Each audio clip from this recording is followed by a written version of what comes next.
Time ni aku cuti. Yes. Tengok balik. Raya ni kau kerja, family kau okey ke? Aslinya dah faham kot.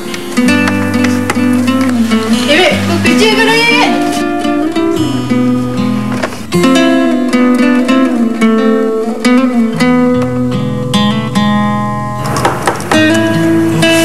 Tidak okey ke? Biti,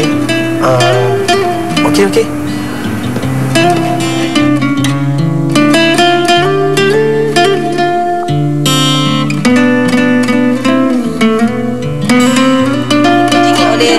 Ramai orang yang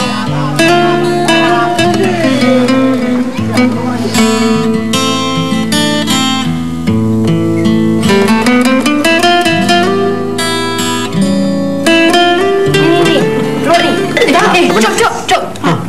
Sebab kedua apa Betul tak? Tak tahu. Mana aku tahu? Sebab Raya kan sebulan. Ya.